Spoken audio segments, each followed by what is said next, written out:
Good afternoon or good evening. My name is MJ, and I'm a very grateful recovered alcoholic. I'm recovered but not cured. What I'm recovered from is hopelessness. I'm not hopeless anymore, but that means that I have to continue to do some things that I was taught in the rooms of Alcoholics Anonymous by you beautiful people. And if I continue to do those things, then I will remain recovered from hopelessness. I picked a topic today to come and share for you guys, and the topic that I picked was honesty.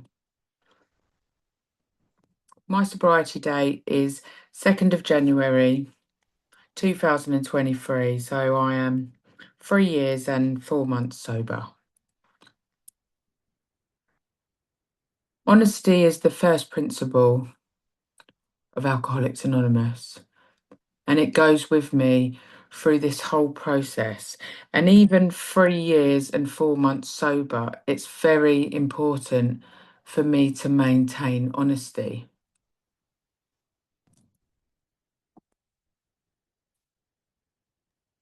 Okay, you can just translate and I'll go ahead. Thank you. I'm going to translate now. So the keyword is translate.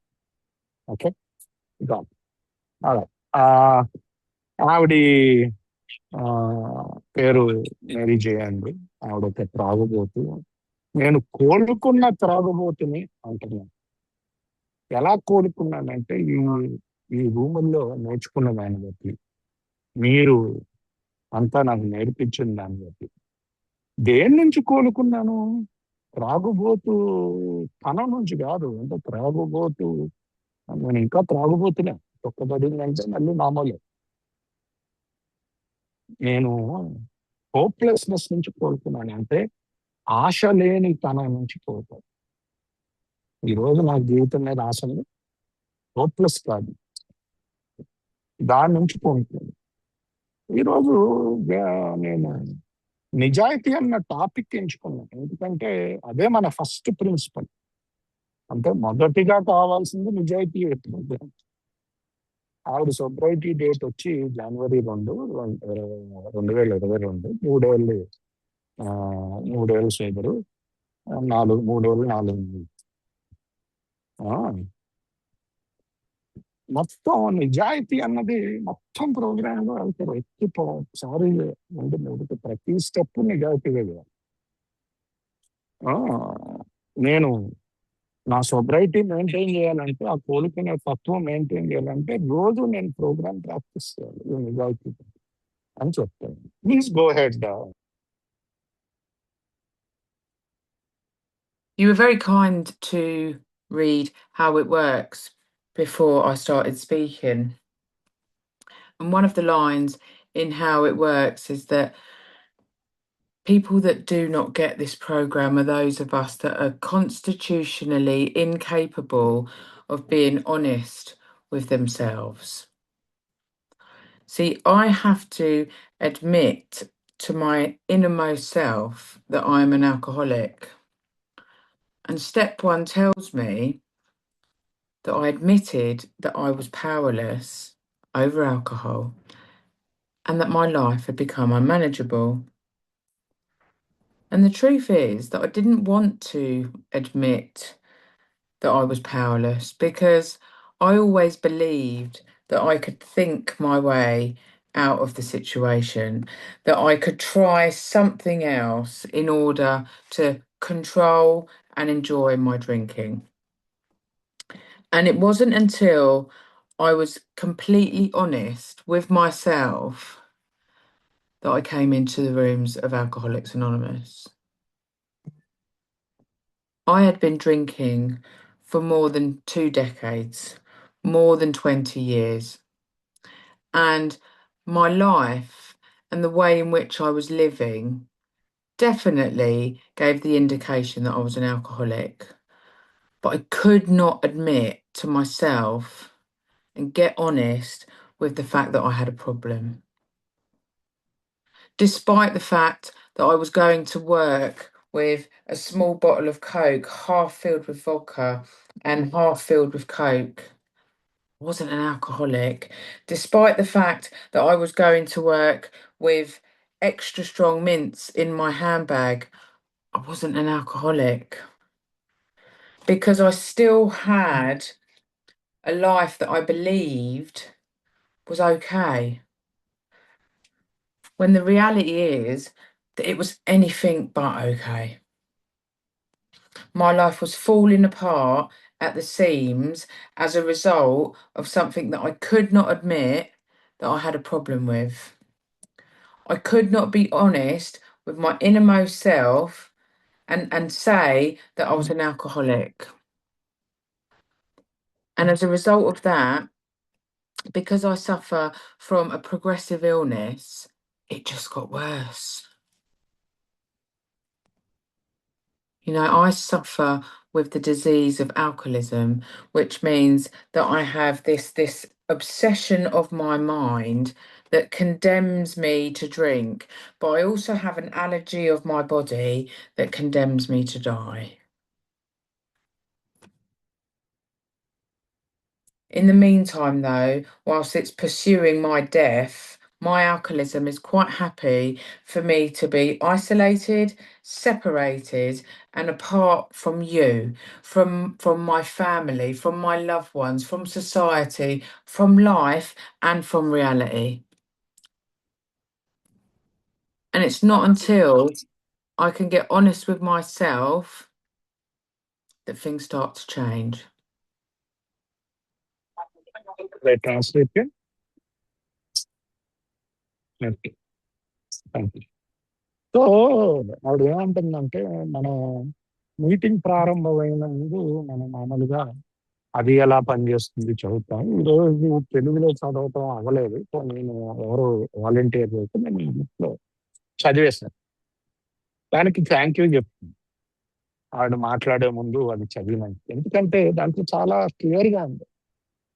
ఆ, ఈ programme పట్టుకోలేని వాళ్ళతో వాళ్ళు నిజాయితీగా ఉండలేని వారు. ఆ, నేను ఏంటంటే అంటే ఆవిడ ఏంటంటే ఆవిడ లోపల ఒప్పుకోవాలి ఆవిడ తాగుబోతూ. ఎందుకంటే మొదటి సోపానం అదే, నేను ఒప్పుకోవటం నేను తాగుబోతున్నా. దాని తర్వాత నా జీవితం అస్తవ్యస్తమైంది. కాకపోతే ఆవిడ జీవితంలో నిజం ఏంటంటే ఆవిడ ఒప్పుకోవడానికి రెడీగా లేదు. ఆవిడకి రాకపోతే దాని ముందు శక్తిహీనతని ఒప్పుకోవడానికి అస్సలు రెడీ లేదు. ఎందుకంటే ఏదో విధంగా నా తెలివితేటలతో దీన్ని గెలుస్తాను అనుకున్నది. ఏదో విధంగా ఏదో ఒక రోజు నా తాగుని కంట్రోల్ చేసి ఎంజాయ్ చేస్తాను అనుకునేది. ఎప్పుడు దాకా ఇది నడిచిందంటే ఆవిడ పూర్తిగా నిజాయితీగా తనతో తాను ఒప్పుకునేదాకా ఈ జీవితం అలాగే తాగుడు జీవితం నడిచింది. చాలా అప్పటికే వచ్చింది ఆల్కహాలిక్స్ అనానిమస్ కి చాలా ముందు నుంచి వస్తున్నారు ఆవిడ. కాకపోతే తాగుతూ ఉన్నారు 20 సంవత్సరాలు తాగుతూనే ఉన్నారు. కాకపోతే తాగుబోతు తాను అని సూచనలు ఏమీ లేవు జీవితంలో ఉన్న సూచనలన్నీ తను తాగుబోతనే చూపిస్తుంది. ఏంటి ఆవిడ పని చేయడానికి వెళ్ళే చోట కోకోకోలా బాటిల్లో సగం వర్క్ నింపుకుని వెళ్ళేది, సగం కోక్కుని. అయినా ఆవిడ తాగుబోతు కాదనుకుంటుంది. ఎప్పుడు కూడా పెప్పర్మెంట్లు, ఎక్స్ట్రా స్ట్రాంగ్ పెప్పర్మెంట్లు బ్యాగ్లో ఉండేది ఎప్పుడు, వాసన రాకుండా ఉండడానికి. అయినా ఆవిడ తాగుబోతు కాదనుకుంటుంది. అయినా నాకేదో జీవితం నడుస్తుంది కదా అనుకుంటుంది. కాకపోతే జీవితం అంతా అస్తవ్యస్తం అంటారు. జీవితం ఏమీ నడవట్లే, మొత్తం ఎక్కడికక్కడిగా రాలిపోతుంది. కాకపోతే ఒప్పుకోవటం అవ్వట్లేదు. నాతో నేను నిజాయితీగా లేకపోయాను, తాగుబోతు అని చెప్పలేకపోయాను.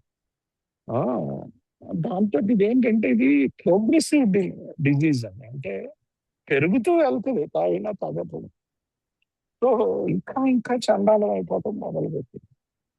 ఆ, ఏంటంటే ఈ జబ్బు యొక్క లక్షణం, ఆ, నాకు నా బుర్ర ఏమో తాగుడు వైపుకి తీసుకెళ్తుంది. దాన్ని అబ్సెషన్ అంటాం. ఉమ్, తృష్ణ తాగడం. ఒకసారి తాగాక ఇంకా తాగాలన్న ప్రశ్న, అదేమో అలర్జీ. రెండు రకాల తృష్ణలతో బాధపడుతూ ఉంటాను నేను ఇప్పుడు. ఒకటేమో తాగనప్పుడు తాగుదల తీసుకెళ్ళేది, తాగాక తాగి చచ్చేదాకా తాగించేది. ఆ, నాకు తెలియదు ఏంటంటే అప్పుడు నా చావు వైపు గెలుపు అంటున్నాను. అయితే నాకు త్రాగుబోతుతనం చాలా సంతోషంగా ఉంటుంది. ఎందుకంటే అది నన్ను ఒంటరిని చేస్తుంది, మానవ సంబంధాల నుంచి సపరేట్ చేస్తుంది, నా కుటుంబం నుంచి సపరేట్ చేస్తుంది, సొసైటీ నుంచి సపరేట్ చేస్తుంది, ముఖ్యంగా నిజం నుంచి సపరేట్ చేస్తుంది. ఒక్కసారి నాతో నిజాయితీగా నేను ఉంటాం మొదలు పెట్టాక అప్పుడు నాలో మార్పులు మొదలవుతాయి అని చెప్తున్నాను. Please go. The Big Book of Alcoholics Anonymous, which is the instruction manual on how I recover from hopelessness, tells me to share in a general way what I was like, what happened, and what it's like now. I don't like to spend too much time in what it was like or what I was like, because I'm pretty sure if we're in a meeting of Alcoholics Anonymous that we know what it was like. I'm the eldest of 3 children, and all 3 of us identify as alcoholics. On the outside, we had everything materialistic that our single parent mother could offer us. But for one reason or another, we all found ourselves in these rooms. Our journeys are all very, very different. Everybody's recovery is different. And we're asked to listen for the similarities and not the differences, because we don't all drink in the same way. But it's the thoughts, the feelings, and the emotions that I identified with when I came into the rooms of Alcoholics Anonymous. Our mum gave us everything that we wanted that was worth any monetary value. But what we didn't get was our mum's love, was our mum's attention. Does that make me an alcoholic? No, it doesn't. What makes me an alcoholic is that I suffer from an allergy of my body, which means when I put a drink inside of me, I cannot stop. But my circumstances and old ideas and belief systems are what fuel this spiritual malady that I suffer with, that then convinces me that I need a drink to solve the problem, and then I'm off and running. As a result of not having love from my mum, I was seeking validation from external places at a very young age. And my brothers were no different. And we grew up with some old ideas and beliefs. See, I get these old ideas and beliefs from all sorts of places. I get them from my parents. I get them from school. I get them from my employer. I get them from society and those around me. And a couple of those old ideas and belief systems were from my grandmother: big girls don't cry. So I wasn't able to show emotions, so I used to hide them. I wasn't able to get honest with the way that I was feeling. Another old Okay. idea Okay. that I have is, you want me to stop? Yeah. Thank. Sorry, I thought you gave a thumbs up there. So let's No, just keep the. Okay. Okay. And Should I trans? you can go now. Go on, go on. You can go now. Yeah. Thank you. So మనం already alcoholics anonymous meeting లోకి వచ్చేస్తే మనం దాదాపుగా అందరికీ తెలుసు మన పాత జీవితం ఎలా ఉంటుందో. దాని మీద ఎక్కువ టైం స్పెండ్ చేయను, కాకపోతే కొంచెం మాట్లాడతాను. ముగ్గురు పిల్లల్లో నేను అందరికంటే పెద్దదాన్ని. ఆ, ఈ రోజు ముగ్గురం కూడా త్రాగుబోతుల కింద మమ్మల్ని మేము గుర్తించుకున్నాం. ఎన్ని ఉన్ని బయటికి డబ్బులు ఉన్నాయి. కాకపోతే ఏంటంటే మా ఫాదర్ లేరు, సింగిల్ మదర్. ఆవిడ ఇవ్వగలిగింది ఎన్ని ఇచ్చింది. ఏదో ఒక కారణం వల్ల ఆ, మేము ఈ రూములకి రావటం జరిగింది. ఇవి ఏంటంటే మా ప్రయాణాలు వేరైనా, మా దారులు వేరైనా, అందరం ఈ రూముల్లోనే కూర్చున్నాం. ముగ్గురం కూడా.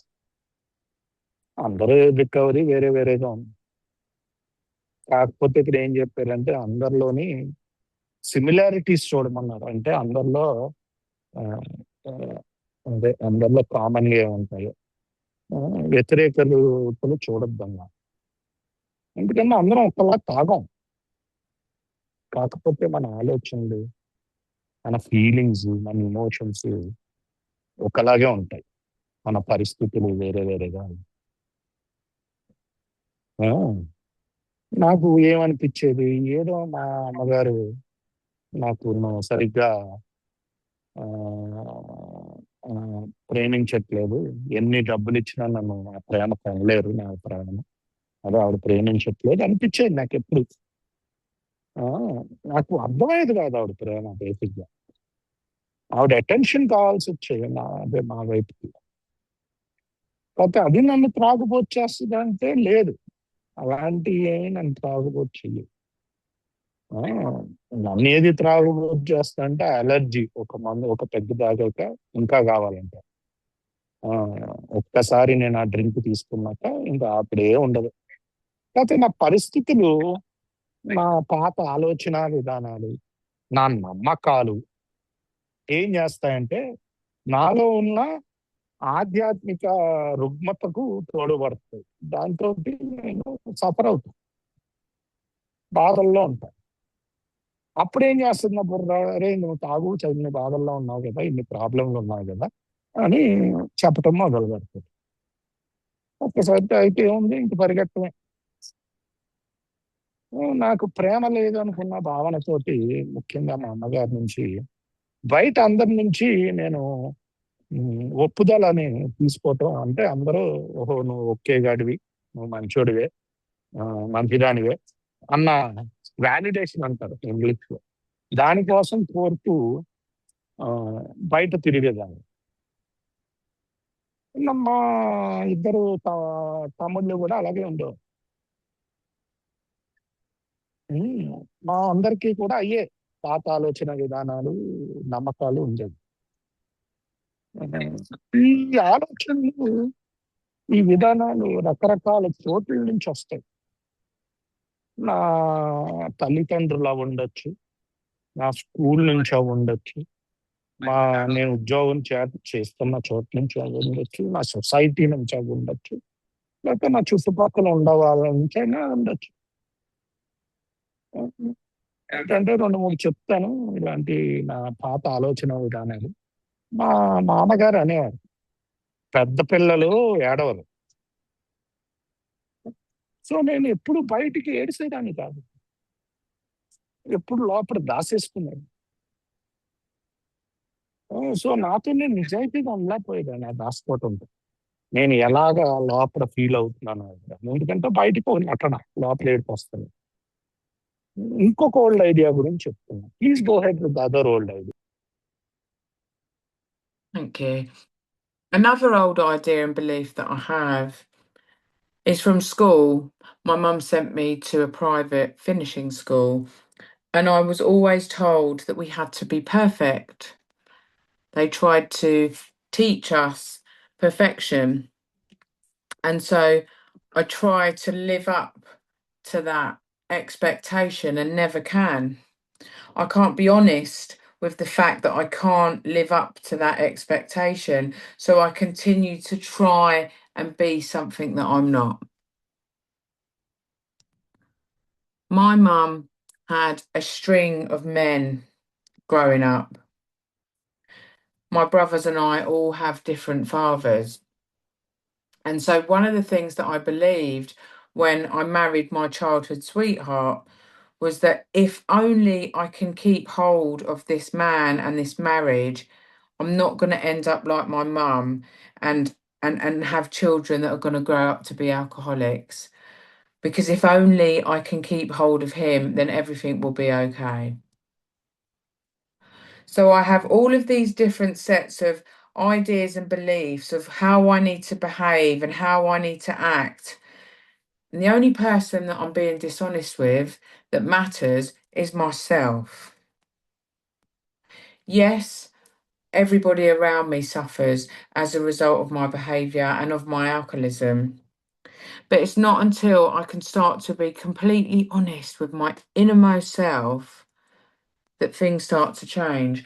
And today, I give myself permission to be imperfect and enough all at the same time. And for an alcoholic like me that was drinking for more than 20 years, that is a miracle. Because today I don't have to change who I am in order to fit in. I don't have to make myself into something that I'm not. Because I understand today that I am who I am. Some people are meant to be in my life and some are not. I am supposed to have some things in my life and some things I'm not. I know today that's what is meant for me will be for me, and what is not meant for me will not. I have an internal peace, happiness, and freedom that I couldn't possibly have imagined before I got to the rooms of Alcoholics Anonymous.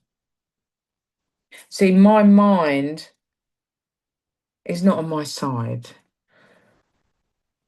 It has absolutely no useful information and it doesn't stop talking. Convinces me that I'm better than you or tells me that I'm worse than you. My mind is definitely not on my side. But I come into the rooms of Alcoholics Anonymous, I take the 12 steps and I go through a process of uncovering, discovering, and discarding these character defects, these expectations that I'm trying to live up to, and these old ideas that have been blocking me off from a power that has been inside of me this whole time. I gave the power and the ability to change the way that I feel to everything, everybody, and every situation around me. Today, as a result of going through this process, the only things that have the ability to change the way that I feel are the things that I choose to entertain.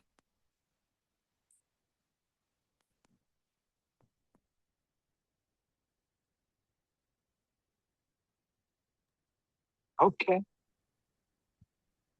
All right. Um, so ఈవిడి ఏమంటున్నాడంటే ఆ, ఇంకొక పాత ఆలోచన గురించి చెప్తారు.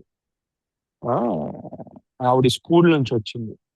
ఆవిడ school నుంచి పెట్టుకున్న పాత ఆలోచన. ఆవిడని ప్రైవేట్ స్కూల్‌కి పంపించారు. అంటే చాలా డబ్బులు కట్టి పంపించారన్నమాట. అక్కడ ఏం చెప్పారంటే స్కూల్‌లో ప్రతీదీ పర్ఫెక్ట్‌గా ఉండాలి. నువ్వు పర్ఫెక్ట్‌గా ఉండాలని నేర్పించారు. ఆ! సో, ఈవిడెప్పుడు పర్ఫెక్ట్‌గా ఉండాలి అనుకునేది. ఆ! సో, దానికి నేను ఎలాగోలాగా జీవించాలి అని ఆహ్, ట్రై చేస్తూ ఉండేదాన్ని. ఎప్పుడు అయ్యేది కాదు. నాతో నేను నిజాయితీగా లేను. వాళ్ళ ఎక్స్‌పెక్టేషన్స్‌కి నేను తగ్గట్టుగా ఉండలేను. నేను పర్ఫెక్ట్‌గా ఉండలేను అన్న నిజాయితీ రావట్లేదు. ఆ! సో, ఏంటి నేనెప్పుడూ కంటిన్యూ చేస్తూ ఉంటా అలా ట్రై చేయటం. ఫెయిల్ అవుతూ ఉంటాను. బాధపడుతూ ఉంటాను. ఇంకోటేంటంటే మా మా మా అమ్మగారు ఒక్కళ్ళు కాదు, చాలా మందితో పెళ్ళయింది. సో మా ఇద్దరు తమ్ముళ్ళకి కూడా వేరే వేరే తండ్రులు.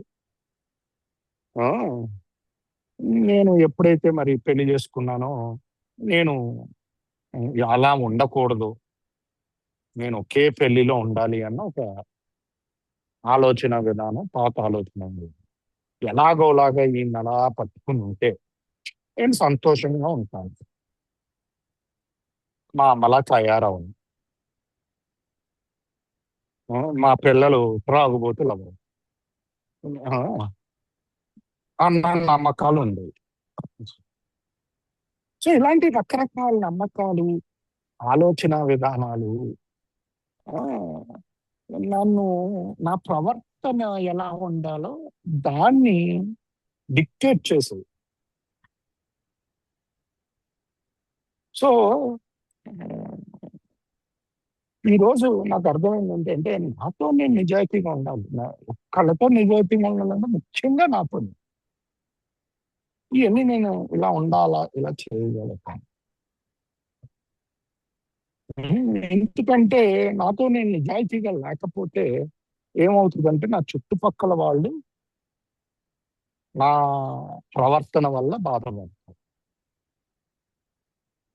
సో నా లోపలతో నేను నిజాయితీగా ఉంటేనే నాలో మార్పులు స్టార్ట్ అవుతాయి. అందుకని ఈరోజు నాకు నేను పర్మిషన్ ఇచ్చుకుంటా ఇంపర్ఫెక్ట్ గా ఉండడం. నేను పర్ఫెక్ట్ గా ఉండలేదు, దట్స్ ఓకే. నేను ఆ, నాలాంటి తాగుబోతు 20 ఏళ్ళ తాగిన తాగుబోతు పర్ఫెక్ట్ గా ఉండలేదు. ఆ, ఆ, సో ఇతరుల కోసం నేను ఏదో పర్ఫెక్షన్ నటించక్కర్లేదు. నేను ఇంకొక విధంగా ఏదో మారిపోదాం అని చూడక్కర్లేదు. నేను కాంది, నేనేంటో నేను అదే. ఆ, నేనేంటంటే ట్రై చేస్తూ ఉంటాను. కొంతమంది నా జీవితంలో ఉంటారు, కొంతమంది నా జీవితం నుంచి వెళ్ళిపోవచ్చు. నా జీవితంలో కొన్ని వస్తువులు ఉంటాయి, నా జీవితం నుంచి కొన్ని వస్తువులు వెళ్ళిపోతాయి. ఉం. నాకేది చెందాలో అది నాకు చెందింది, నాకు ఏది చెందకూడదో అది వెళ్ళిపోయింది. కాకపోతే నాలో అంతర్గతంగా మనశ్శాంతి ఉంటుంది, సంతోషం ఉంటుంది, స్వేచ్ఛ ఉంటుంది. ఇంతకుముందు నేను ఎప్పుడు ఇమాజిన్ కూడా చేసుకోలేదండి ఇవన్నీ అంతా. ఎప్పుడైతే ఈ రూమ్స్కి వచ్చాను, మీరు గమనించాల్సింది ఏంటంటే, నా బుర్ర ఎప్పుడు కూడా నా సైడ్ మీద ఉండదు. నా బుర్ర నాకు ఎప్పుడు యూస్లెస్, అది ఇచ్చే ఇన్ఫర్మేషన్ అంతా ఎందుకు పనికిరాదు. అదేమో మాట్లాడటం ఆపదు.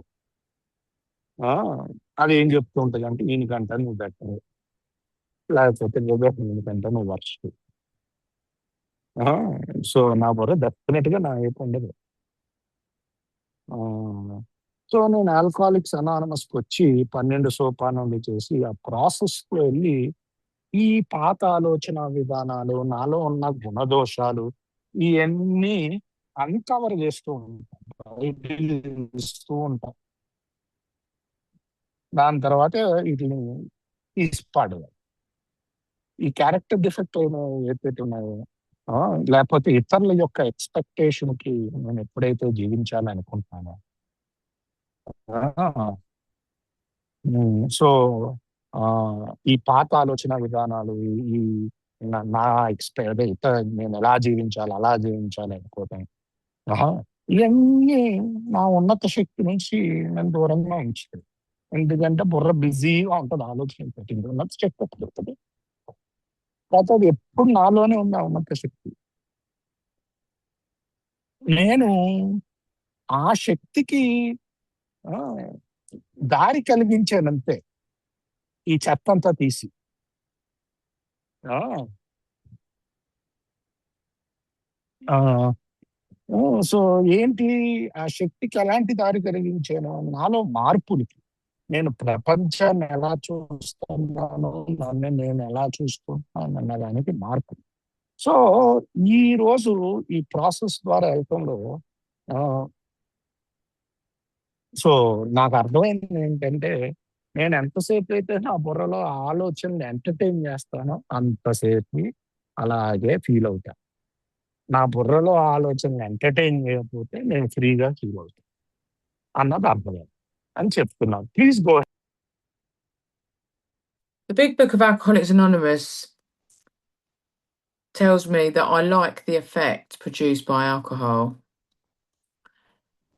And throughout my drinking career, I had three different effects that alcohol gave me. When I first started drinking, it made me feel good. I felt confident. I felt like I fitted in. I felt I could live up to expectations.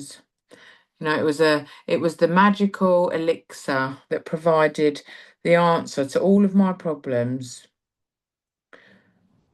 And then as my illness progressed, I drank to just feel okay. But in the end, the effects that I was getting as a result of my drinking was to just not feel at all. Because in the end, I was doing things that I promised myself I would never do. I was stooping to behaviours that I promised myself I would never display, all in the name of just one more drink. I had, much like some of us, a life that on the outside appeared quite normal. I was married to my childhood sweetheart. I had two beautiful children. I had a budding career. I was an area manager for the UK's biggest estate agency. I was managing more than 40 members of staff with 7 locations across the UK. I had a big house on a gated development and I had a sports car on the drive. And because I'm trying to live up to those expectations, because I'm afraid to show my emotions, and because I believe that I need to act in a certain way in order to be okay and to appear perfect, I'm really struggling internally. And the drink, because of the effects that it provided me the first time round, was my only solution to the way that I was feeling. It provided me with a sense of ease and comfort that came at once when I took the first one. But what I understand today is that word sense is really important because that's all it was. It was a synthetic spiritual experience that lasted for as long as it lasted. Because I would take that first one and I'd be off and running. Because of the allergy of my body, when I take the first one, it sets off the phenomenon of craving, which means that my body demands more. And for me, that means that I end up in all sorts of weird and wonderful places. That's blacked out, locked up, in the hospital, bouncing in and out of the psych ward, and eventually wanting to kill myself. And so I go on this spree, having picked up the first one, and I wake up every single time with the guilt, shame, and remorse, and a firm resolution never to do it again. And I mean it every single time. But see, this obsession of my mind that condemns me to drink is cunning, baffling, and powerful, you guys. Because it doesn't remember the pain and suffering of a month, a week, or even a day ago. That obsession of my mind will remember that very first effect that I'm looking for to make me feel good. Because I'm uncomfortable. I don't like the way that I feel. And every single time I believe the lie that this time it's going to be different. Nobody will ever know. If I change my brand, if I change my environment, then I can do this. As an alcoholic of the hopeless variety, I cannot control and enjoy my drinking. Because if I'm trying to control my drinking, I'm not enjoying it.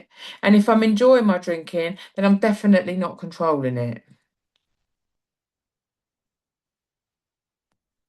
And in the end, before I got to you guys, I found myself with none of the things that I described. No husband, no children, no budding career, no big house on a gated development, no sports car on the drive. I find myself alone, isolated, and separated from everybody and everything around me, all because I cannot admit that I've got a problem. I cannot get honest with my innermost self, despite the fact that I know every single time that I pick a drink up that I'm in trouble. That every single time I pick that first one up, I don't understand what it is that's happening to me. The first step in solving any problem is admitting that there is a problem. And with that admission comes honesty. I have to be honest to my innermost self. And those of us that do not recover are those that have the inability to be honest.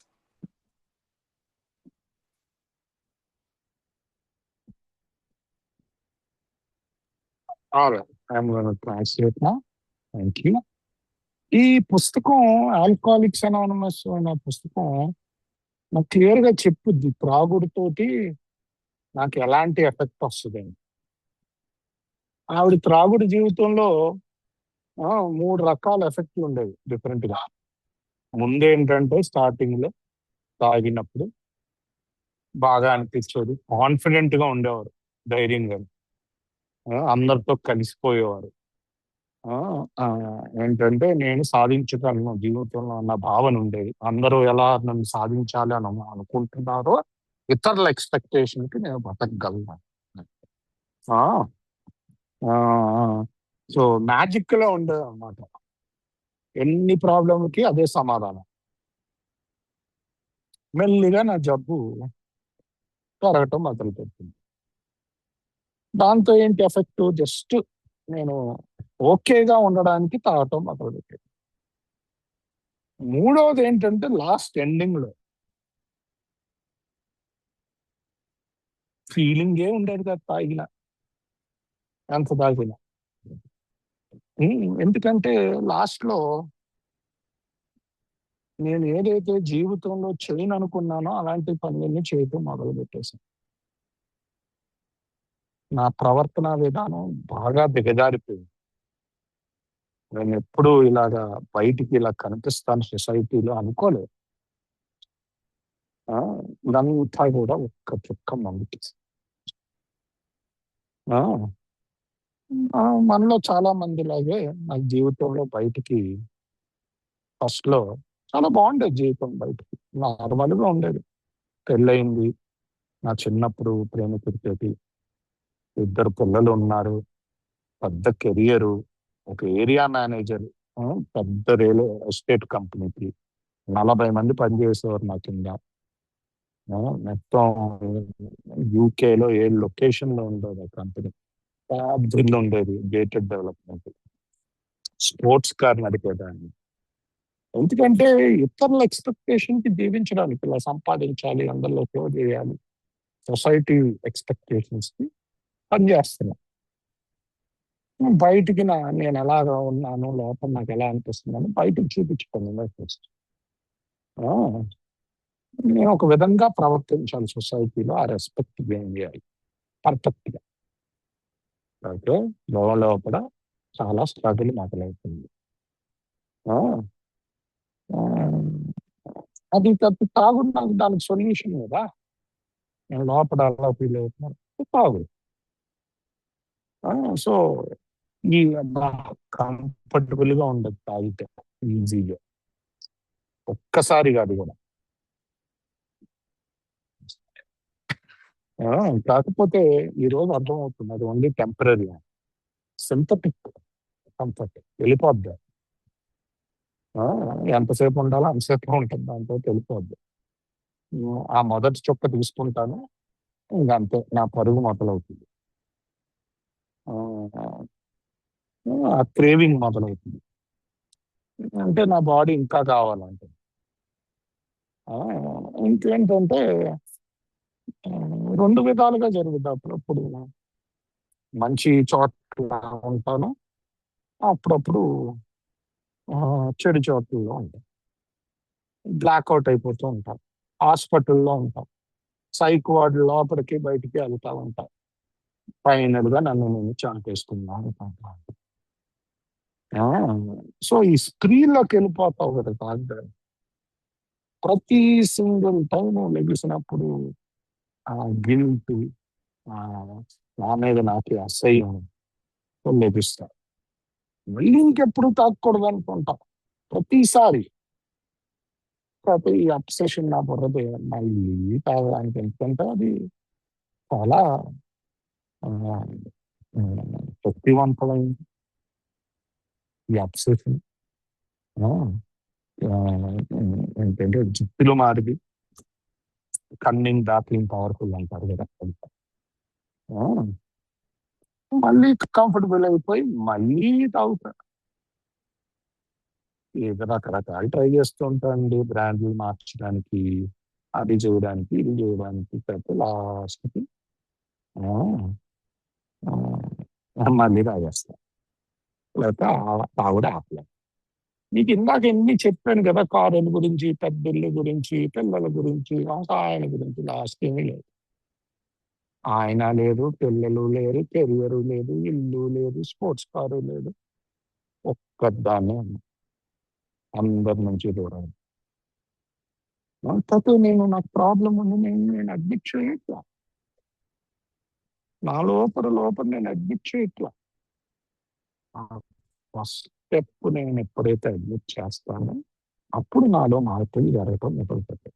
నాలో లోపల నేను నిజాయితీగా ఉండాలి, నాకు అది ఉండే శక్తి లేదు అంటారు. Please go head.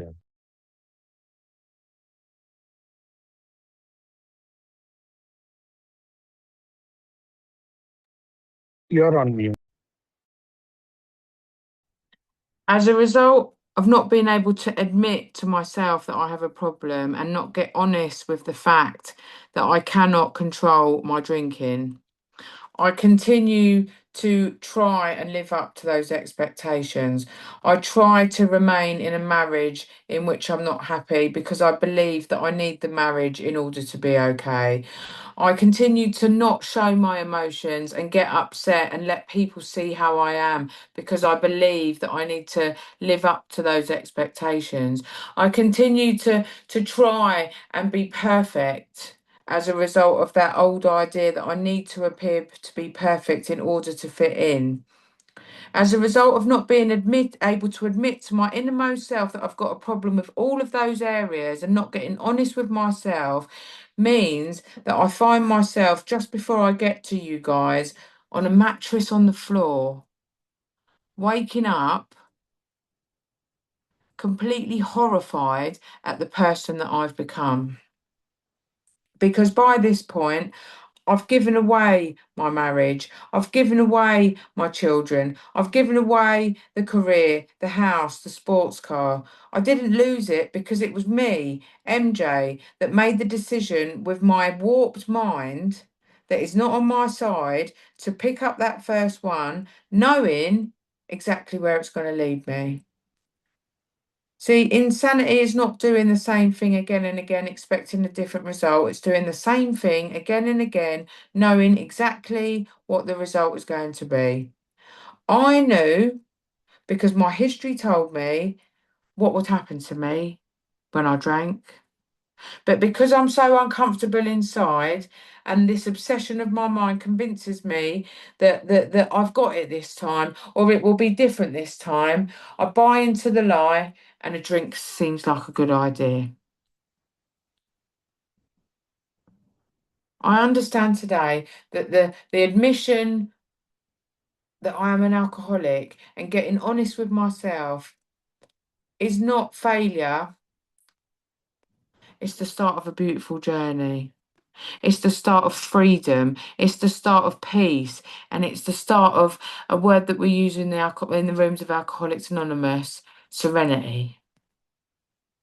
Today, I feel an internal peace and serenity that I've never experienced. And I have to continue to be honest throughout this whole process. My sponsor said to me once, "It doesn't matter to me if you're not honest with me, MJ. It's not my recovery. The only person that's going to suffer as a result of you not being honest is you." And that's been my experience. And that continues to be my experience sober. Because if I cannot get honest, then I get blocked off from this power that is inside of me. And eventually, that will lead me to a drink. Eventually, that will lead me back to that mattress on the floor. What I've learnt today is that I've been living in grace my whole life. You know, even when I was out there drinking, I was living in grace because by rights, with the way in which I was behaving, the way in which I was drinking, and the things that I got up to, I should be dead. I should be dead. But I've been gifted with this thing called sobriety as a result of a God working in and through me and in spite of me my whole life without me even realizing it.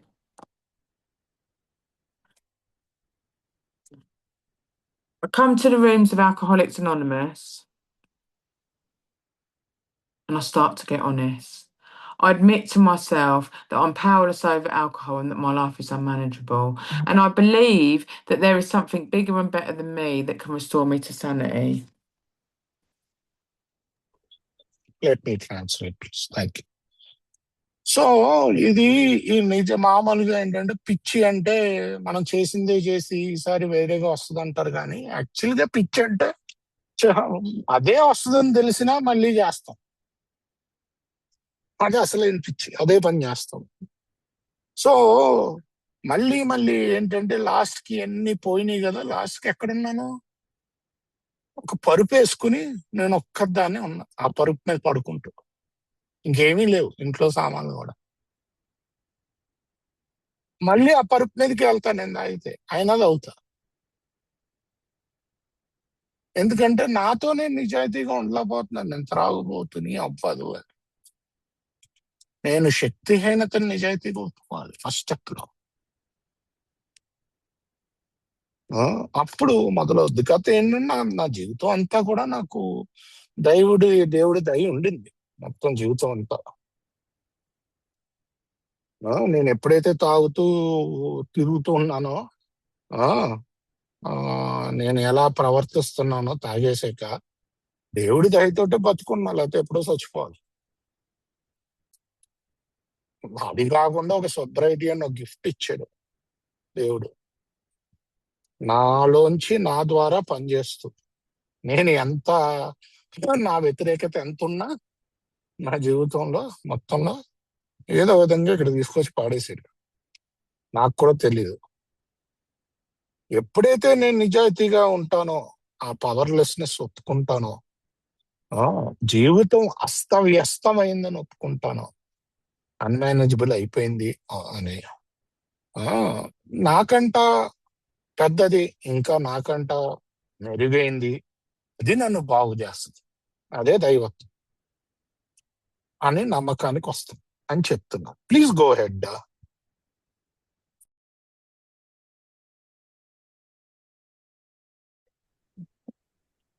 The reason that I believe that there's something bigger and better than me that can restore me to sanity is that my baby brother, who is 8 years younger than me, found the rooms of Alcoholics Anonymous about 6 months before I got to you guys.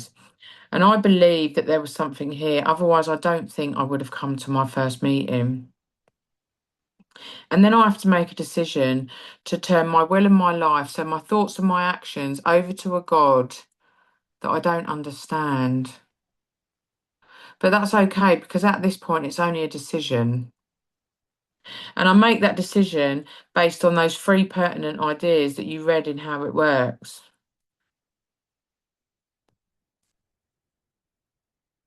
That I was alcoholic and couldn't manage my own life. That no human power could keep me sober. And that God could and would if he was sought. And I made that decision based on the lives that you guys were living in the rooms of Alcoholics Anonymous. See, I came in and I listened to your stories, and you were living lives and appeared in situations that didn't match your stories. So I make that decision, and then I have to get honest with myself again in step 4. I have to identify all of my character defects that have been blocking me off from this power, that have been blocking me off from the loving, kind, compassionate, understanding God that's been residing in me this whole time, that has been providing me with all of this grace that I've been living in for more than 20 years.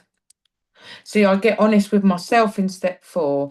I get honest with somebody else and with God in step 5. And then I start to go out and do my amends. I start to get honest with everybody else around me. I start to admit my faults. I start to admit that I'm not perfect. I start to admit that I do have emotions. And I start to come to realize that I am perfectly imperfect and that I am enough. And when I go through that step 4 process, I create something called a sane sex ideal, which means how I am going to show up, not just in my sexual relationships, but in every single relationship in my life. So instead of believing that I've got to act a certain way with one type of person and then act a certain way with another type of person, I have just one set of ideas today, one set of beliefs.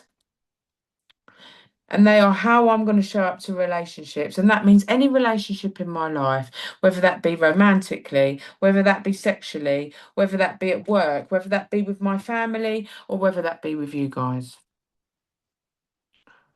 And I do this and I try and live up to this, but I can't do that. I need God's help. See, lack of power was my dilemma. And lack of power doesn't mean that I have a little bit of power, it means that I have absolutely none. I had to have God's help. And so today, as a result of uncovering, discovering, and discarding, as a result of going through a 12-step program, I can be myself today.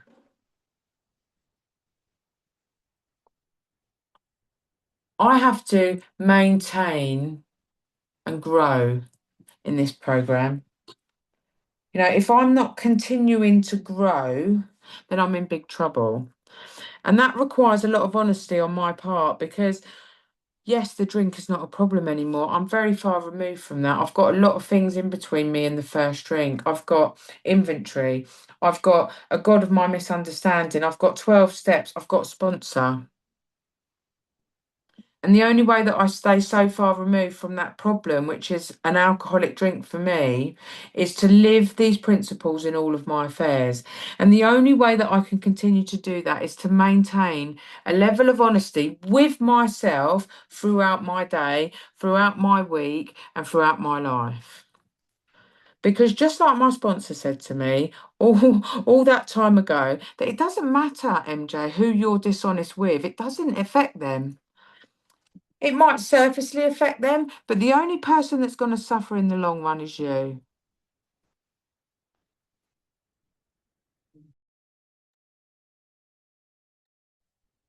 Okay.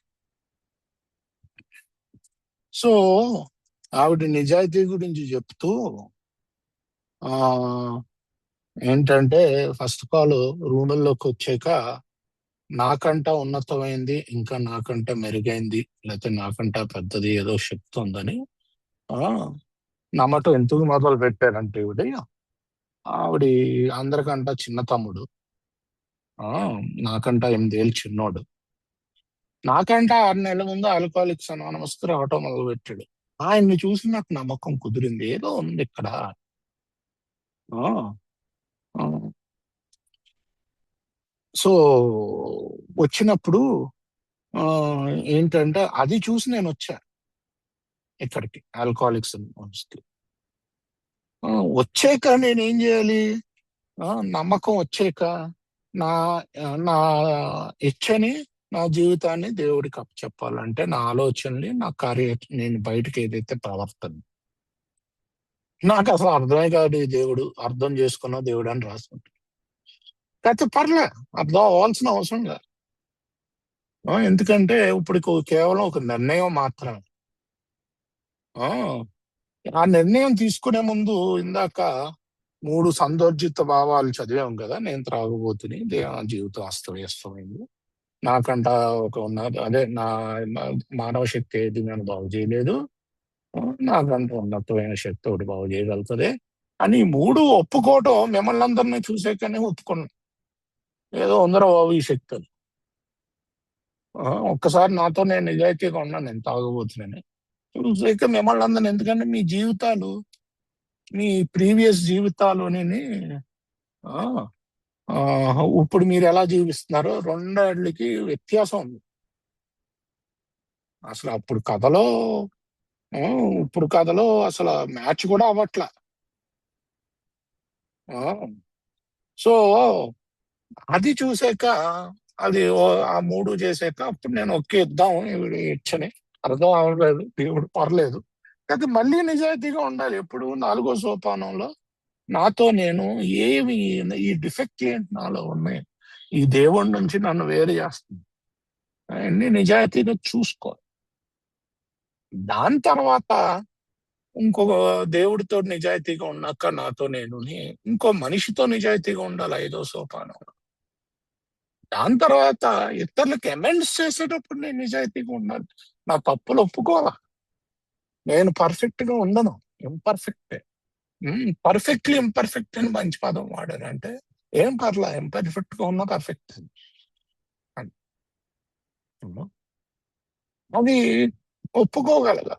ఇంకోటి, ఇక్కడ sexual inventory అంటాం, actually conduct inventory. దాంట్లో నా future లో నా ప్రవర్తన ఎలా ఉండాలి అంటే, ఉత్తి నేను సెక్స్ చేసే వాళ్ళతో కాదు నా ప్రవర్తన అక్కడ. నేను ఎవరినైతే ప్రేమిస్తున్నానో, నా ఫ్యామిలీ మెంబర్ అవ్వచ్చు, నా కోవర్క్ అవ్వచ్చు, ప్రతి రిలేషన్ లోని ఆ క్వశ్చన్స్ ఆన్సర్ చేసుకోవచ్చు. ఆన్సర్ చేసుకొని నా ప్రవర్తన ఇతరుల బట్టి ఎలా ఉండాలి. ఒక్కొక్కరి దగ్గర ఒక్కో ప్రవర్తన కాదు, అందరి దగ్గర ఒకే ప్రవర్తన. ఇంతకుముందు ఏం చేసేవాడిని, నేను చేసేదాన్ని ఒక్కొక్కరి దగ్గర ఒక్కో ప్రవర్తన, వాళ్ళని మెప్పించడానికి.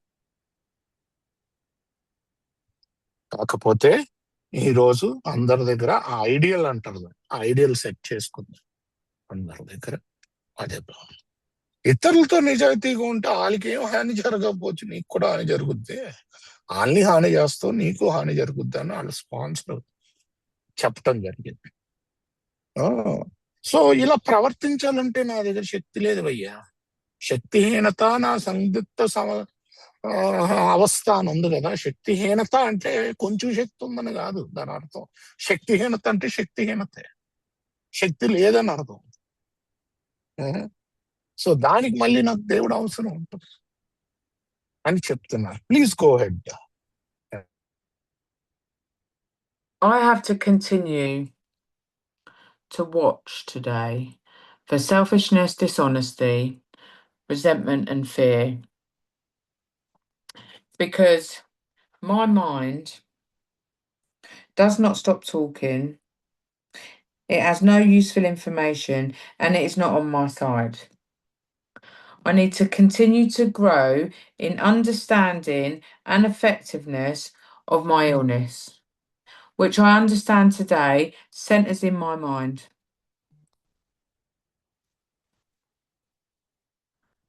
I cannot afford to not live in a 12-step program today. Because if I don't continue to be honest with myself and the way that I'm feeling,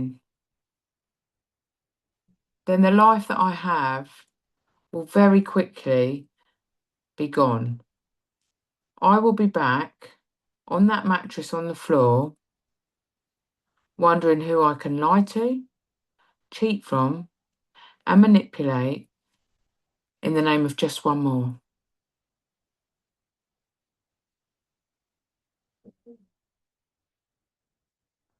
Sometimes I don't like to be honest with myself because sometimes I still believe that I need to live up to expectations. Sometimes I still believe that I need to be perfect. Sometimes I still believe that I can't show my emotions.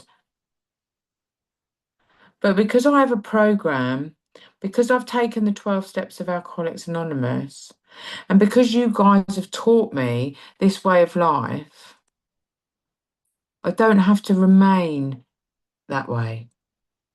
See, I can sit in uncomfortability today. I can sit in situations that I don't like today because I have a solution that works in rough going. And essentially, our program is that I trust God, I clean house, and I help others. I trust that God's plan is far better than any plan that I've got. I clean house by identifying these character defects that's been blocking me off from this God inside of me, and I help others. And it's remaining in the triangle of Alcoholics Anonymous, which is service, unity, and recovery, that means that I am graced with the life that I have today. If I don't maintain and grow my spiritual life, then I'll start to work the steps backwards. And then that's step one, that powerlessness and unmanageability will become my reality once again. See, step one is a promise for me that I will drink again. And so I have to continue to take these steps and to work this program to the best of my ability to be so far away from step one in 10, 11, and 12, and have all of these things in between that powerlessness, a sponsor, the 12 steps, meetings, a God of my misunderstanding. Helping others today is my primary purpose. Carrying the message of Alcoholics Anonymous and practicing these principles in all of my affairs is my only job today. But as a byproduct of doing all of that stuff, I've got a really good life. You know, I get to travel the country to carry this message. I get to have a fellowship of people around me that care about me and not my feelings enough to be honest with me when I'm doing things that I shouldn't. I have a relationship with my children today. I have a new job that I'm starting just over a week. You know, I've been fortunate enough to travel since I've been sober. And that's only as a result of being all in. The very start of how it works says, rarely have we seen a person failed who has thoroughly followed our path. We have a 100% success rate in the rooms of Alcoholics Anonymous for those of us that live in a 12-step program. And there's a very big difference between being sober in Alcoholics Anonymous, not living in a 12-step program, and being sober in the rooms of Alcoholics Anonymous and being and living in a 12-step program. I've tried both. And the first one is very painful because without a 12-step program, God, meetings, and a sponsor, I'm stuck in this uncomfortability. And for me, I remained that way for 18 months. The first 18 months of my sobriety was very, very painful. And as a result, I contemplated suicide sober more in the rooms of Alcoholics Anonymous than I ever did back out there because my solution had gone. The thing that used to make me feel comfortable, the alcohol was gone. Yeah, I think we're almost time. If you want to end it in a minute, I'll continue. The alcohol was gone. And the only way that I start to be comfortable is to live in a 12-step program. So if you are new, I'm going to give you the same suggestions that I was given. And I've come to realise that the only suggestions that hurt me are the ones that I don't take. Go to meetings, get a big book, get a sponsor who is armed with the facts about themselves, about this illness, and that has a working knowledge of the 12 steps. And you too can have a life that is peaceful, happy, and serene. My name is MJ, and I'm a very grateful alcoholic. Thank you for inviting me, and thanks for letting me share. Thank you, MJ. So నేను ఎప్పటికప్పుడు చూసుకుంటూ ఉండాలి దేన్ని, నా స్వార్థాన్ని, నా పదో సోపానం, basic గా నా భయాన్ని ఎప్పటికప్పుడు చూసుకుని అది క్లీన్ చేసుకుంటూ ఉండాలి. లేకపోతే ఏమవుతుందంటే మళ్ళీ నేను స్టెప్పులు వెనక్కి వెళ్తూ ఉంటాను. వెనక్కి వెళ్తే శక్తిహీనత మర్చిపోతాను, మళ్ళీ తాగుడు వస్తుంది. సో అలా చూసుకుంటూ నేను చేయాల్సింది నేను చేసుకుంటూ 12 సోపానాల్లో జీవించాను. నేను ప్రోగ్రామ్ చాలా సింపుల్ అండి. ఏంటంటే ఇది ఒక జీవన విధానం. నేను ఈరోజు ఈ ప్రోగ్రాం వల్ల నాకు ఇష్టం లేని పరిస్థితుల్లో కూడా నేను ఉండగలుగుతున్నాను. ఎందుకంటే నాకు ఏం చేయాలో తెలుసు. ఏంటి చేయాల్సింది? దేవుణ్ణి నమ్మటం, నాలో ఉన్న గుణదోషాలని ఎప్పటికప్పుడు చూసుకుని దేవుడికి ఇచ్చేస్తూ ఉంటాం. క్లీన్ హౌస్, ఇతరులకి పనిచేయటం, దేవుడి యొక్క ప్లాన్ మీద నమ్మకం ఉండటం, నా ప్లాన్లు కాకుండా. నాకన్నా నేను వేసే ప్లాన్ల కంటే చాలా మంచి ప్లాన్లు ఉంటాయి. అది ఏంటంటే నేను ఏదో చేస్తాను, నా ప్లాన్ నేనే నమ్ముతూ ఉంటా బుర్రలో. ఈ క్యారెక్టర్ డిఫరెంట్ చూసుకుని ఆ క్యారెక్టర్ డెఫెక్ట్ ఇస్తే నాలో నాకు ఆ పవర్ యొక్క అనుభవం జరుగుద్ది. ఈ క్లీన్ చేసుకోవటం, ఇతరులకి హెల్ప్ చేయటం, ఇది ఒకటే నా పని ఈరోజు. సర్వీస్, క్లీనిటీ అండ్ రికవరీ, ఇది ఒకటే నా పని, ఇంకేం లేదు నాకు పని. దీని వల్ల నా ఆధ్యాత్మిక జీవితం పెరిగి ఏమవుతుంది, నాకు ఇతర విషయాల్లో వస్తుంది. నా ప్రైమరీ పర్పస్ ఇతరులకు హెల్ప్ చేయటం, క్యారీయింగ్ దిస్ మెసేజ్. ఎన్ని చోట్ల కూడా నేను ఈ ఎన్ని అఫైర్స్ ఏదో సరదాగా అన్నాను, లేకపోతే నేను అంటే నాయన వింటే నేను చెప్తున్నాను వేరే విషయం. మామూలుగా అలా కాదు, నా పని అది. ఆ బై ప్రోడక్ట్ గా ఏంటంటే నాకు మంచి మంచి వస్తాయి. ఈ రోజు అలాంటివి వచ్చినాయి అంటే ఈ రోజు మా పిల్లలతో నాకు మళ్ళీ రిలేషన్ ఏర్పడింది. 1 week లో జాబ్కి వెళ్తున్నా, మొదలు పెట్టబోతున్నా. మొత్తం ఈ దేశం అంతా తిరుగుతున్నాయి మెసేజ్ పట్టుకుని, రకరకాల చోట్లకి వెళ్తున్నా. సో ఇదంతా ఎన్ని చేయటం వల్ల వచ్చింది, అంతే తప్ప నేనేమీ చేయలే.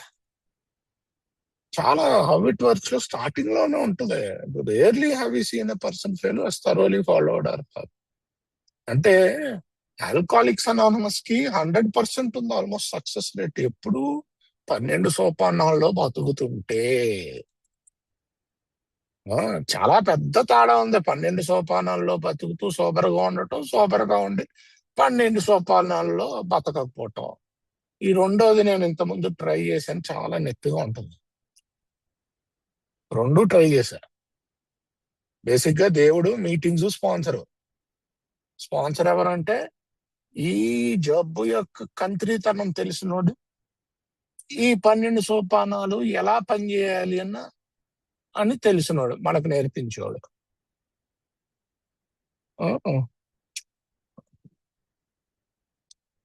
సో మొదటి 18 నెలలు నేను సొబ్రైటీలో చాలా నొప్పిగా ఉండింది. ఎందుకంటే ఇవన్నీ నేను చేసేదాన్ని కాదు. సూసైడ్ కోసం చాలా సార్లు ఆలోచించా. ఎందుకంటే నన్ను కంఫర్ట్ లో పెట్టే మందు వెళ్ళిపోయింది, అది లేదు. పచ్చి బుర్ర ఉంది, ఆ పచ్చి బుర్ర నన్ను బాధే పెట్టేది. ఎప్పుడైతే మళ్ళీ నేను ఈ 12 సోపానాల్లోకి వచ్చానో మళ్ళీ కంఫర్టబుల్ గా బతకటం మొదలు పెట్టా.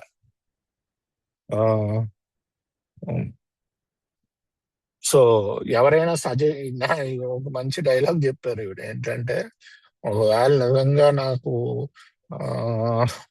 నన్ను బాధ పెట్టిన సూచనలు ఏమన్నా ఉన్నాయి అంటే ఆల్కహాలిక్స్ అనానమస్ లో నేను పాటించిన సూచనలు అని.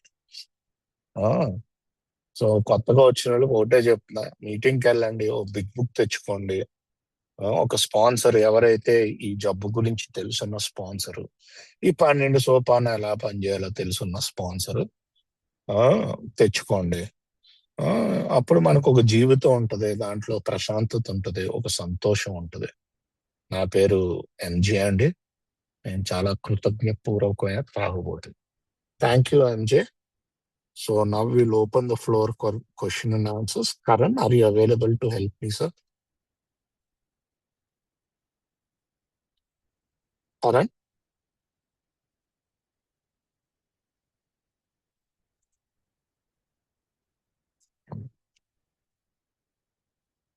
Okay, I think, yeah, Karan, you there? Okay, I think, yeah, you're available to do Q&A? Yeah, but I think we're almost up with time, right? So 10:30 is the cutoff. Maybe we can take one question and end it. Maybe, can we do 5 more minutes, MJ? If 10 minutes? Yeah. Okay. Yeah, so 10 minutes and we can stop the recording after that. Sure. All You're right. okay? Okay. ఎవరికైనా ప్రశ్నలు ఉన్నాయండి? ప్రశ్నలు ఉంటే అడగచ్చు. 2 ప్రశ్నలు తీసుకునే అవకాశం ఉంది మనతో.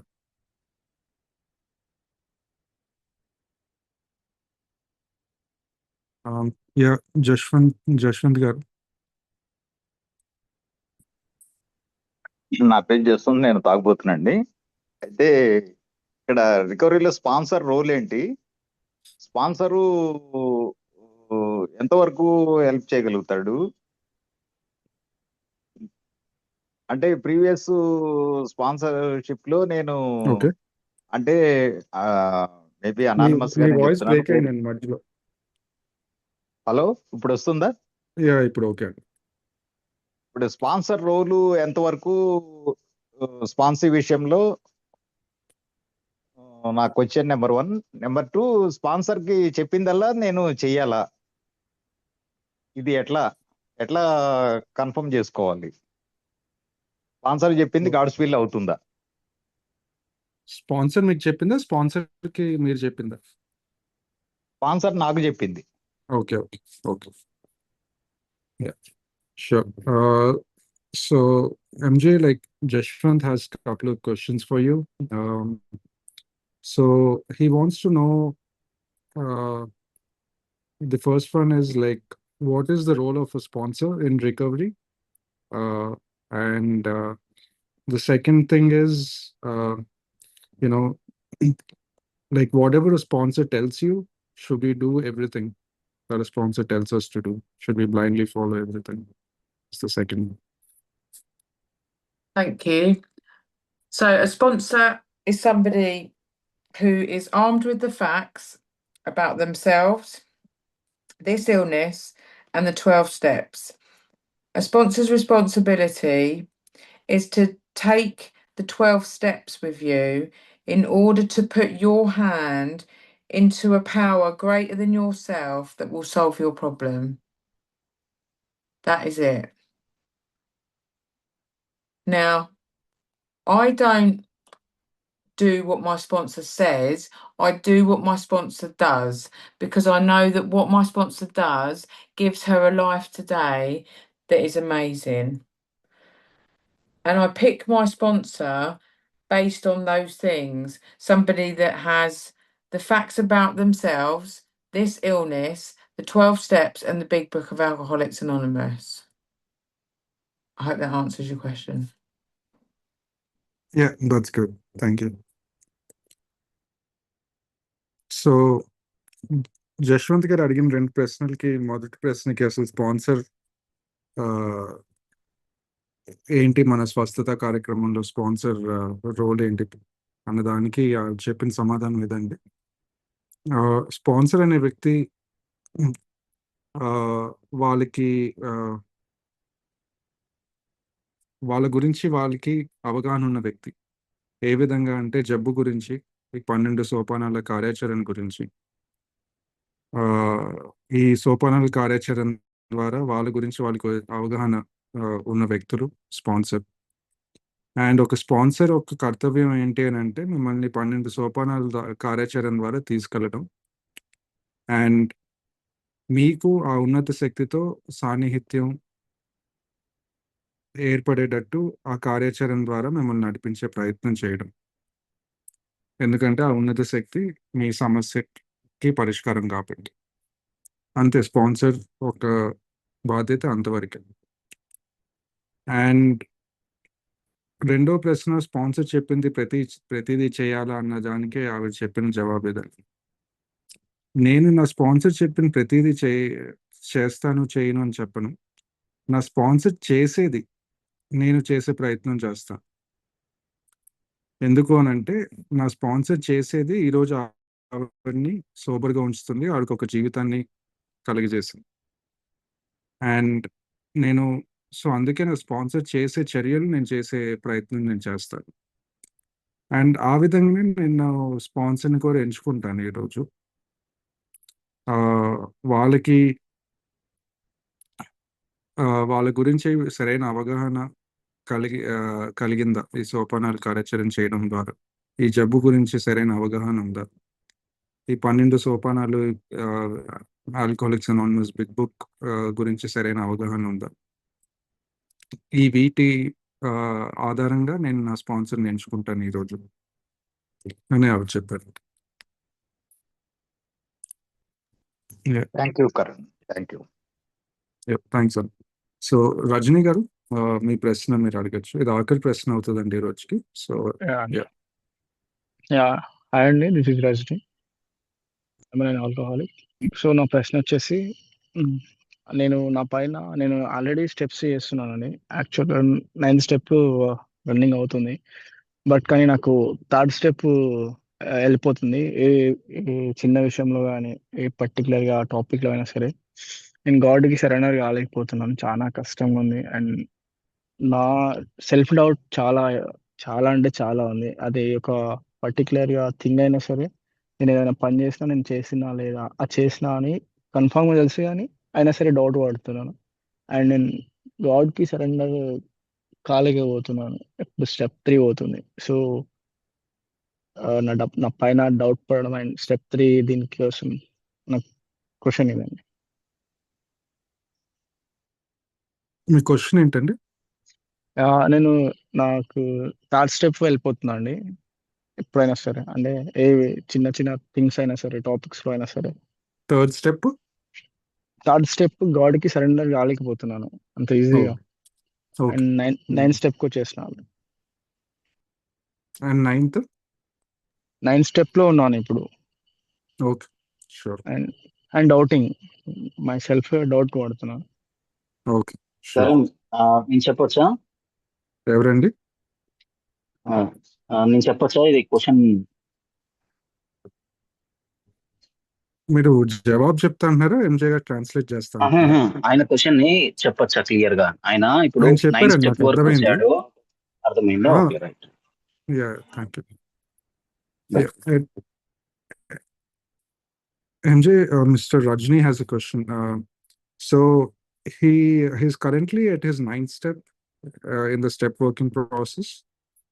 And he feels that his third step decision is always fumbling, you know. He has a lot of self-doubt. He always feels that he's failing God. He's not able to, know what is God's will and put it into action, and is always fumbling around that decision. So he wants to know what to do about it. Thank you. So my experience around this kind of thing, both personally and working with other people, is that I quite often get confused with what is my will and God's will. And what that boils down to a lot of the time isn't, in fact, the difference between my will and God's will. It goes back to the very thing that I am powerless, not just over the alcohol, but over situations, people, places, and things. I cannot control the outcome. But if I've crafted God in step 2 with these qualities like loving, kind, compassionate, and I'm displaying those qualities in the world and throughout this 9th step process of making amends, then I have to trust God is going to do the rest, right? And that's not always easy, because I'm the sort of person that has to have results, right? I don't have faith in something until I start seeing results. And the 9th step promises say that if we are painstaking about this phase of our development, then we will be amazed before we are halfway through.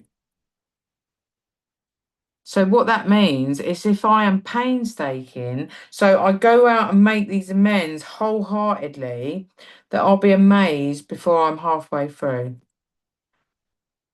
And I continue to go to meetings. I continue to talk to my fellows. I continue to talk to my sponsor, and I continue to create and craft this relationship with this God that I create in my step 2, because my God is my God and your God is your God. And as I continue to go through that step 9 process, it says we're going to find a new happiness and a new freedom.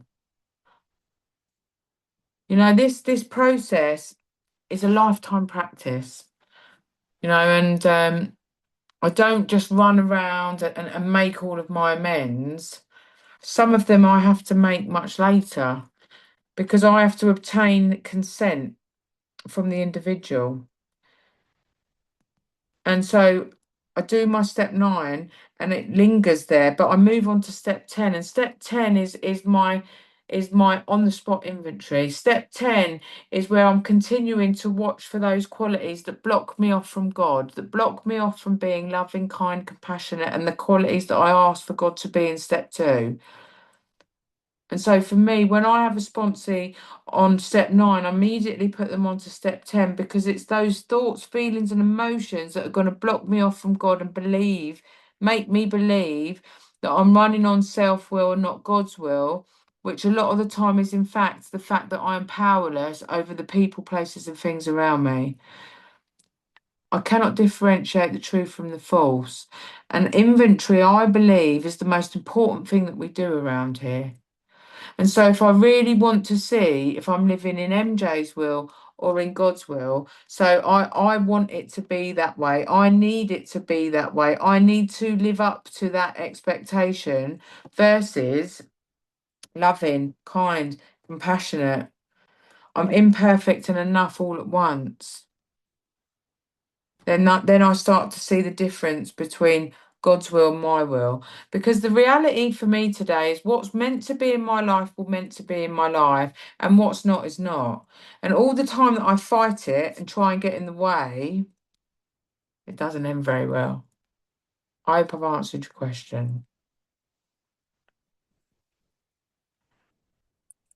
Thank you. So Rajani గారు అడిగిన ప్రశ్నకి ఆవిడ చెప్పిన సమాధానం ఇదండి. So ఆవిడ అనుభవం ఏంటంటే ఇలాంటి విషయం వరకు వచ్చేసరికి, ఒకటి వ్యక్తిగతంగా ఆవిడ అనుభవం, ఇంకొకటి ఇతరులతో కలిసి పనిచేయడం వల్ల వచ్చిన ఆవిడ అనుభవం ఏంటి అని అంటే, ఆవిడకి కూడా ఈ ప్ర ఈ భగవంతుడు ఉనికి అనే విషయం పట్ల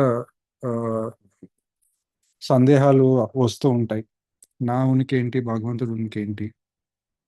అండ్ చాలా సందర్భాల్లో భగవంతుని ఉనికికి, నా ఉనికికి మధ్యన భేదం ఏంటి అనంటే తిరిగి మనం ముందు మొదటి సోపానంలో తెలుసుకున్న విషయం దగ్గరికొస్తుంది. నా దగ్గర శక్తి లేదు. ఓన్లీ ఆల్కహాల్ సమస్య వరకే కాదు, సంబంధించిందే కాదు. వ్యక్తుల పట్ల, సందర్భాల పట్ల, ప్రాంతాల పట్ల, ప్రదేశాల పట్ల ఒక వాటి యొక్క పరిమాణాల్ని కంట్రోల్ చేసే ఒక శక్తి నా దగ్గర లేదు. అండ్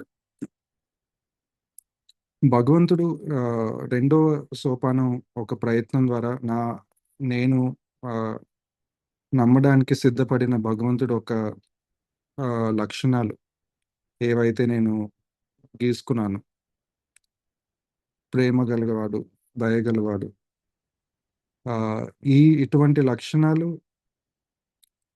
నా జీవితంలో, నా ప్రపంచంలో నేను వ్యక్తపరచగలుగుతున్నాను. అండ్ ఈ 9వ సోపానం చర్య ఇతరులకి హాని చేసిన వ్యక్తులకి ఆ హానిని సరిదిద్దుకునే ప్రయత్నంలో ఇది చాలా అవసరమైనది. భగవంతుని నమ్మాల్సిన అవసరం చాలా ఉంది. ఎందుకంటే నేను ఈ చర్యలు నేను చేసి ముందుకెళ్ళే ప్రయత్నం నేను చేస్తున్నప్పుడు ఈ ప్రపంచంలో నా నమ్మకం ఏంటి అనంటే భగవంతుడు మిగతాదంతా చూసుకుంటాడు నా కోసం అనే ఒక నమ్మకంతో నేను వెళ్ళాల్సిన అవసరం ఉంది. అండ్ అది చాలా సులువైన నమ్మకం కాదు. ఎందుకనంటే నేను ఎటువంటి వ్యక్తినేనంటే నేను చేసే ప్రతి చర్యకి దాని పరిణామాలు నాకు తెలియాలి. దాని ఒక రిజల్ట్స్ నాకు తెలియాలి. అప్పుడే నేను ఆ చర్యలు చేస్తాను. నేను ఏదైనా పనిని మొదలుపెట్టే ముందు దాని పరిణామం ఏంటో తెలిస్తేనే నా పనిని మొదలు పెడతాననే ఒక వ్యక్తిత్వం కల వ్యక్తిని నేను. అండ్ ఈ 9వ సోపానం వాగ్దానాలు ఏమని చెప్తాయనంటే మనం సగం దూరం వచ్చే లోపలనే ఈ చర్యలు చేపట్టే ప్రయత్నం చేసేటప్పుడు మనం ఆశ్చర్య చెందుతాం. If we are painstaking about this phase of our development, then we will be amazed before we are halfway through అనే ఒక వాగ్దానం ఉంది. పెయిన్స్టేకింగ్ అంటే దాని అర్థం ఏంటి అంటే ఈ చర్యలు చేపట్టడానికి ముఖ్యంగా నేను బయట ప్రపంచంలో ఈ 9వ సోపానం ఎంఎన్స్ కానీ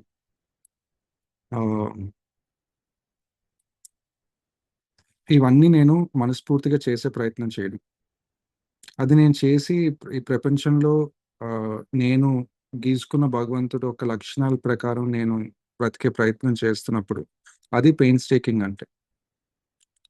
అండ్ నేను ఆ ప్రయత్నం ఈ రోజు కూడా చేస్తాను. మీటింగ్‌లకి వెళ్తాను. నా మిత్రమండలితో నేను టచ్‌లో ఉంటాను. నా స్పాన్సర్‌తో మాట్లాడతాను. అండ్ ఇది చేస్తూ ముందుకెళ్ళే ప్రయత్నంలో నా భగవంతుడితో నేను అనుబంధం అనేది పెంపొందించుకుంటూ ముందుకెళ్ళే ప్రయత్నం నేను చేస్తూ వెళ్తున్నాను. అది తిరిగి నా రెండో సోపానం ఒక చర్య అవుతుంది. ఎందుకు అనంటే నా భగవంతుడితో ఉన్న సాన్నిహిత్యం, నా భగవంతుడితో ఉన్న సంబంధం అది నా వ్యక్తిగత సంబంధం, నా వ్యక్తిగత అనుబంధం. మీ భగవంతుడితో ఉన్నది మీ వ్యక్తిగత అనుబంధం. అండ్ ఈ 9వ సోపానం చర్య నేను చేసే ప్రయత్నం చేసే కొద్దీ నేను ఒక కొత్త సంతోషాన్ని, కొత్త స్వేచ్ఛను అనుభవిస్తాను. అండ్ ఈ యొక్క కార్యాచరణ అనేది జీవితకాలం మొత్తం చేసే కార్యాచరణ. ఒక క్షణాన్ని చేసి వదిలేసేది కాదు.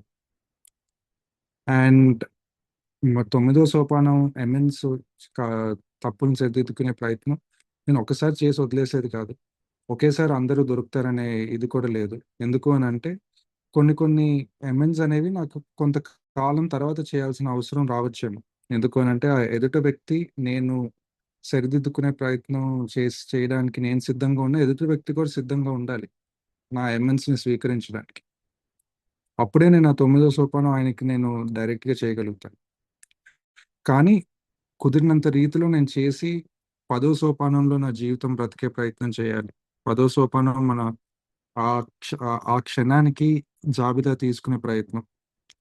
అండ్ ఆ 10వ సోపానం మనకేం చెప్తుందంటే, ఏవైతే లక్షణాలు మనల్ని మన భగవంతుడి నుంచి దూరంగా ఆహ్, పెడతాయో, ఆ లక్షణాల్ని మనం ఎప్పుడైనా ఆహ్, ఎప్పుడైనా పైకొస్తుంటే అది గమనించి వాటిని తొలగించే ప్రయత్నం చేయడమే మన 10వ సోపానం.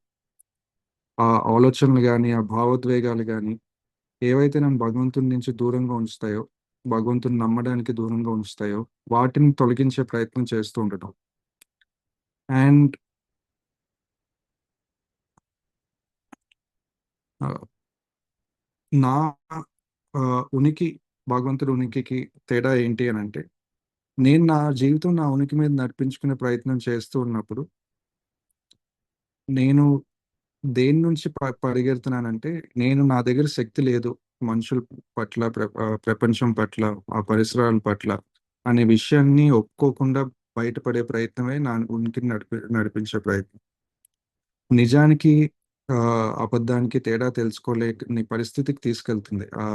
ఆహ్, ఆ విషయాన్ని నేను నమ్మి ముందుకెళ్ళే ప్రయత్నం చేస్తే. అండ్ అందుకే మనకి జాబితా అనేది ఒక చాలా ముఖ్యమైన చర్య ఈ సోపానాల కార్యాచరణలో. సో, నేను నిజంగానే నా జీవితాన్ని నా ఇచ్చ ప్రకారం నడిపించుకుంటున్నానా? భగవంతుని ఇచ్చ ప్రకారం నడిపించుకుంటున్నానా? అనే భేదాన్ని జాబితా అనేది రుజువు చేస్తది. అండ్ అది ఆ విధంగా ఉండడమే మంచిదని నేను కూడా అనుకుంటున్నాను. అండ్ ఆ విధంగానే ఉండాలని నేను కూడా అనుకుంటున్నాను. అప్పుడే నేను భగవంతుడి ఉనికి ప తగ్గట్టు నేను నడిపించుకునే ప్రయత్నం చేయగలుగుతానని నాకు అర్థమవుతుంది. నేను పూర్తిగా పర్ఫెక్ట్ కాదు. అలాగని నేను ఆహ్, ఏమీ కాకుండా లేని వ్యక్తిని కూడా కాదు. సో, ఈ చేసే ప్రయత్నంలో భగవంతుడి ఉనికి, నా ఉనికి ఏంటి? ఈరోజు నా నిజం ఏంటి? అది నా జీవితంలో ఏ విధంగా ఉండాలి? ఏ విధంగా ఉండకూడదు? అనేది నాకు తెలుస్తుంది. అండ్ ఇది చేసే ప్రయత్నం సులువైంది కాదు. ఎదుగుదిగుడులన్నీ ఎదుర్కొంటూనే ఉంటాను. అండ్ ఇది చేయకపోతే మాత్రం ఏమవుతదో నాకు తెలుసు. ఆ ఓటమిని నేను ఎన్నో వేల సార్లు ఎదుర్కొన్నాను. సో, అదే ఆవిడ చెప్పిన జవాబండి. So, yeah! Thank you MJ. I guess we can call off the Q&A session. You've extended your time. Really appreciate that. Karthik, could I hand it over back to you?